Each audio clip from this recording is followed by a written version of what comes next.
Hello you guys, welcome to my channel. If you are new, oh hey, say hi to my son over there.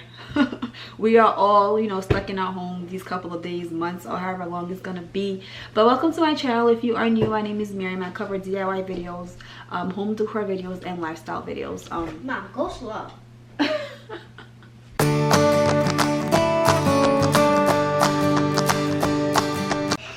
So if you have a stovetop, a glass stovetop, you're definitely going to want to stay tuned in and watch how you can keep it looking fresh and clean. I know when I first purchased it, I didn't know that it was going to be, I was going to need to do more than just wipe it down, which is what I used to do with my other stove. So I was looking online to see different things that I can learn or can do to make it look fresh and clean, because right now this is what it looks like. Like, these stains and all of that bothers me. Like, I can wipe it clean, but for some reason this doesn't go away, this ring, and I don't like the way it looks like that. It looks dirty. So I'm going to be sharing with you how you can keep it clean and what you can use to get rid of that. And it's only gonna cost you, what, $3? But these are some items that you should already have in your home. You might already have this, so you won't need to go out and try to purchase them. What you'll need is baking soda, vinegar, which some people use to cook and clean, whichever, and a dirty toothbrush, your cleaning toothbrush. Okay, so let's get right into the video. The first thing you're gonna want to do is to get rid of all of the little excess crumbs that you have on your stove. Next, you're gonna take your baking soda and gently just pour it where the areas where you want to get rid of.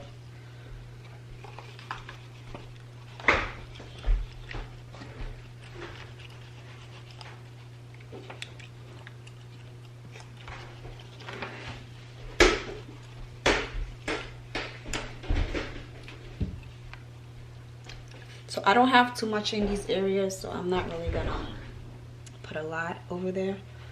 I'll just put it right here, right here. Use your toothbrush and just like kind of massage it in.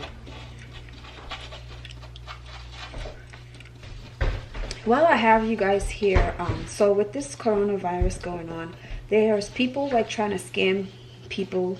They go into people's houses and telling them that they're like police officers or armed professionals, and they're checking, they're testing for the virus, and that you need to let them get into your home. And what they'll do is they'll ask you like your personal financial information and all of that stuff to make you feel like they're tested from the government and they're tested. And just know that it's a scam. Don't let them do it to you. If anyone like that comes to your house, make sure you don't let them in your house or call police officer. Just close the door in their face.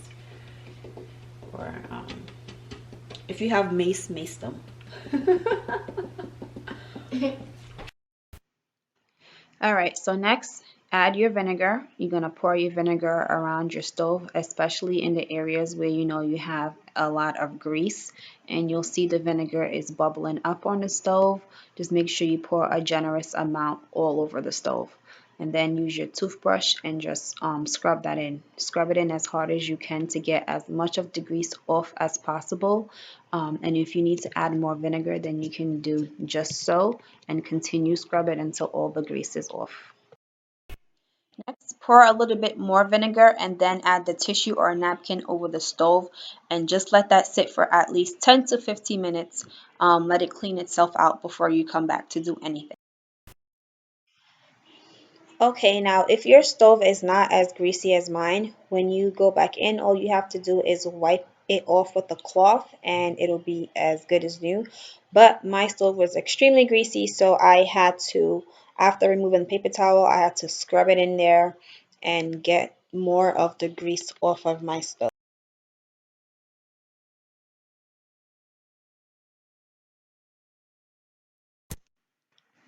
You can then go in with a nice rag. Right now paper towels are essential, so use your rag and just wipe your stove off pretty clean, taking off all the baking soda and vinegar. I normally like to go in with Clorox wipes and just disinfect the whole top of the stove and around it, the handles and all of that. So just make sure that you wipe that squeaky clean and you'll be all set. Just like that, the stove is back to being brand new. No grease, no scums, no nothing. Thank you guys so much for watching this video. I'll see you in my next one.